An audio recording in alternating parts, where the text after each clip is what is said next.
বন্ধুরা, আজকে শ্রী শ্রী ভগবদ গীতার দ্বিতীয় অধ্যায়ের 12তম দিন। আজকে আপনার পড়ে শোনাচ্ছি, আপনারা শুনুন। বুদ্ধিযোগ দ্বারা ছাড়া কর্ম অপরাধী, কামকৃষ্ণ কর্মাপরে না হও বিষাদী, অনুক্ষণ সেই যুদ্ধে স্বর্ণাগতি যার, কৃপণের ফল হেতু ইচ্ছে নহে তার।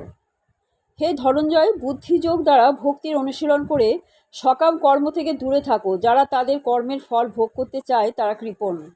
যে মানুষ বুঝতে পেরেছেন যে তিনি ভগবানের নিত্য দাস, তিনি তখন তার সমস্ত কর্ম ত্যাগ করে ভক্তি সহকারে ভগবত সেবায় ব্রতী হন। পূর্বে বিশদভাবে আলোচনা করা হয়েছে যে যোগ হচ্ছে ভগবানের অপ্রাকৃত সেবা। এই সেবাই হচ্ছে জীবসত্তার যথার্থ কর্তব্য কর্ম। যে মানুষ তার কর্মের ফল ভোগ করতে চায় সে হচ্ছে কৃপণ। কর্মফল ভোগের এই আকাঙ্ক্ষা মানুষকে জড়বন্ধনে আবদ্ধ করে রাখে। ভগবত ভক্তিযুক্ত কর্ম ছাড়া আর সমস্ত কাজকর্ম ঘৃণ্য, কারণ সেই সমস্ত কাজকর্ম মানুষকে জন্ম ও মৃত্যুর চক্রে আবর্তিত করে। তাই কখনোই কর্মফলের প্রত্যাশা করা উচিত নয়। ভগবান শ্রীকৃষ্ণকে তুষ্ট করার জন্য কৃষ্ণ ভাবনায় ভাবিত হয়ে সমস্ত প্রকার কাজকর্ম করা উচিত। বহু কষ্ট স্বীকার করে অথবা অসীম সৌভাগ্যের ফলে কৃপণ যে সম্পদ অর্জন করে, কিভাবে তার ব্যয় করতে হয় তা সে জানে না। সকলেরই উচিত কৃষ্ণ ভাবনাময় কাজকর্মে সমস্ত শক্তি নিয়োগ করা, তাতেই জীবনের সার্থকতা আসবে। কিন্তু দুর্ভাগ্যবশত হতভাগ্য মানুষেরা এই অমূল্য সম্পদ পাওয়া সত্ত্বেও ভগবানের সেবায় ব্রতী না হয়ে কৃপণের মতো এই অমূল্য সম্পদের অপচয় করে।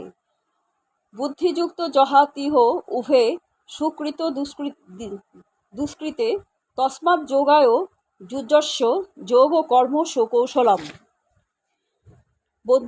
শ্রী প্রভুপাদের গীতার গান। বুদ্ধি যোগ দ্বারা কর্ম সুকৃতি যে ফল, দুষ্কৃতি বা ফলে যাহা করয়ে নির্মল। অতএব তুমি সেই যোগে যুদ্ধ করো, কর্মের কৌশল এই যুদ্ধ বুদ্ধিযোগ ধরো।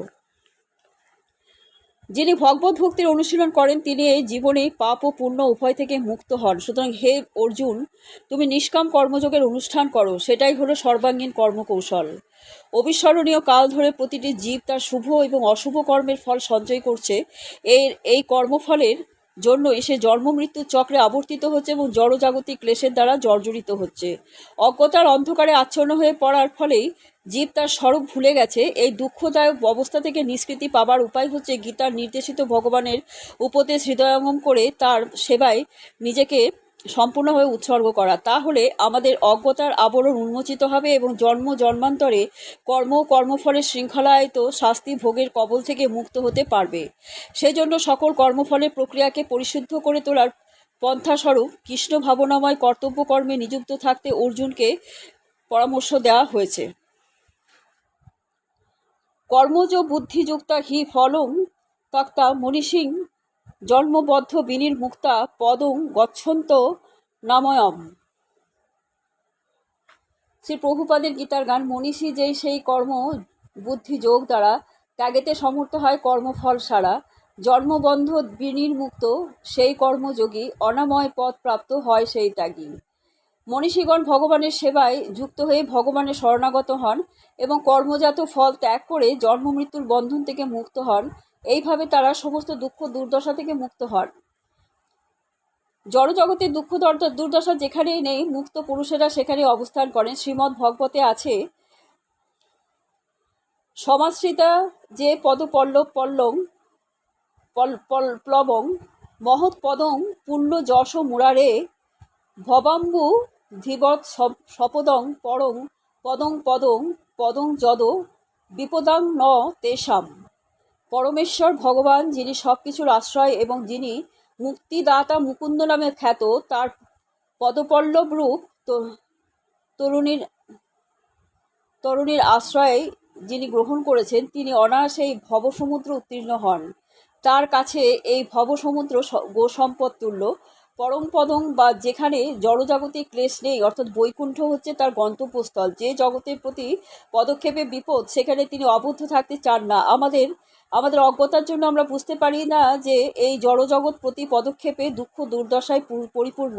এখানে প্রতি পদক্ষেপে বিপদ, কিন্তু অজ্ঞতার বশবর্তী হয়ে অল্পবুদ্ধি সম্পন্ন লোকেরা মনে করে নানা রকম জাগতিক প্রচেষ্টার দ্বারা প্রকৃতির প্রতিকূলতার নিরসন করে তারা সুখী হবে। তারা জানে না এই জড়জগতে কোনো জীবই জন্ম মৃত্যু জরাব্যাধি ইত্যাদি ক্লেশের থেকে রেহাই পেতে পারে না। কিন্তু যে মানুষ তার স্বরূপ উপলব্ধি করতে পেরে বুঝতে পেরেছেন যে তিনি ভগবানের নিত্যদাস, তিনি তখন ভক্তিযোগের পথ অবলম্বন করে ভগবানের সেবায় নিজেকে নিয়োজিত করেন এবং তার ফলে তিনি বৈকুণ্ঠ লোকে উত্তীর্ণ হওয়ার যোগ্যতা অর্জন করেন এবং জড়জাগতিক দুঃখ কষ্টের কবল থেকে তিনি মুক্তি লাভ করেন। আত্মার স্বরূপ উপলব্ধি করতে পারার সঙ্গে সঙ্গে আমরা ভগবানের স্বরূপ উপলব্ধি করতে পারি। ভ্রান্তির বশে যে মানুষ মনে করে যে ভগবান এবং সে একই স্তরে অবস্থিত, যে মানুষ মনে করে যে সেই ভগবান, আর তার পক্ষে ভক্তি সহকারে ভগবানের সেবা করা কখনোই সম্ভব নয়। অহংকারের দ্বারা বিমূঢ় হয়ে সে নিজেকে সর্বকারণের কারণ বলে মনে করে জন্ম মৃত্যুর আবর্তে আরও গভীরভাবে নিমজ্জিত হয়। ভক্তিযোগ ভগবত সেবা ছাড়া আর কোনো উপায়ই জড়বন্ধন মুক্ত হয়ে বৈকুণ্ঠে উত্তীর্ণ হওয়া যায় না। এই ভগবত সেবাকে বলা হয় কর্মযোগ বা বুদ্ধিযোগ, অথবা সরল ভাষায় একে বলা হয় ভক্তিযোগ। যদাতে মোহ কলিকলং বুদ্ধির্ব তিতরিষ্যতি তদা গন্তাসি নিবেদং শ্রোতবাস্য শ্রুতস্য চ। শ্রীল প্রভুপাদের গীতার গান। যখন তোমার মন বুদ্ধি যোগ দ্বারা মোহরূপ কর্দমাক্ত হয়ে যাবে পাড়া, তখন নির্বেদ সব হয়ে যাবে কাম, শ্রুতির শ্রোতব্য তব নাহি রবে ধাম। এইভাবে পরমেশ্বর ভগবানের অর্পিত নিষ্কাম কর্ম অভ্যাস করতে করতে যখন তোমার বুদ্ধি মোহরূপ গভীর অরণ্যকে সম্পূর্ণভাবে অতিক্রম করবে, তখন তুমি যা কিছু শুনেছ এবং যা কিছু শ্রবণীয় সেই সবের প্রতি সম্পূর্ণরূপে নিরপেক্ষ হয়ে বিশুদ্ধ ভক্তি সাধনে প্রবৃত্ত হবে। অনেক সময় দেখা যায় যে মহান ভগবত ভক্ত বৈদিক আচার অনুষ্ঠানের প্রতি উদাসীন হয়ে ওঠেন। মানুষ যখন ভগবান শ্রীকৃষ্ণকে জানতে পেরে তার সঙ্গে তার চিরশাশ্বত সম্পর্ক সম্বন্ধে অবগত হয়, তখন তার পূর্ণ ফল লাভের প্রত্যাশী হয়ে বৈদিক কর্মকাণ্ডের অনুষ্ঠান করার কোনো প্রয়োজনীয়তা থাকে না। ভগবত ভক্তি লাভ করতে অভিজ্ঞ সৎ ব্রাহ্মণেরও আর এই সমস্ত আচার আচরণের প্রয়োজনীয়তা থাকে না। মহাভাগবত এবং গুরু পরম্পরা ক্রমে আচার শ্রী মাধবেন্দ্র পুরী বলেছেন, সন্ধ্যা বন্দন ভদ্রম অস্তু ভবত স্নান তুভ্যং নম ভব দেবা পিতরশ্চ তর্পণ বিধৌ নাহ ক্ষমং ক্ষমতাম যত কাপি নিষদ্দ যাদ কুলত্ব মৎস্য কংসদিশ সারং অর্ঘং হরামি তদ অলং মন্য কিম অন্যেন মে। হে ভগবান, ত্রিসন্ধ্যায় আমি তোমাকে বন্দনা করি, তোমার জয় হোক। হে দেবতাগণ, হে পিতৃগণ, স্নানান্তে আমি আর তোমাদের উদ্দেশ্যে তর্পণ করতে পারি না। আমার এই অক্ষমতা তোমরা ক্ষমা করো। এখন আমি যেখানেই অবস্থান করি, আমি যদুকুল শ্রেষ্ঠ কংসারী শ্রীকৃষ্ণকে স্মরণ করি এবং তার ফলে আমি সমস্ত পাপ বন্ধন থেকে মুক্ত হতে পারি। আমার মনে হয় এই যথেষ্ট। পারমার্থিক মার্গে যারা কনিষ্ঠ অধিকারী, তাদের পক্ষে বেদের নির্দেশ অনুযায়ী বিবিধ আচার অনুষ্ঠান পালন করা একান্ত প্রয়োজন। যেমন খুব সকালে স্নান করা, পিতৃপুরুষের উদ্দেশ্যে তর্পণ করা, ত্রিসন্ধ্যায় মন্ত্র উচ্চারণ করা ইত্যাদি।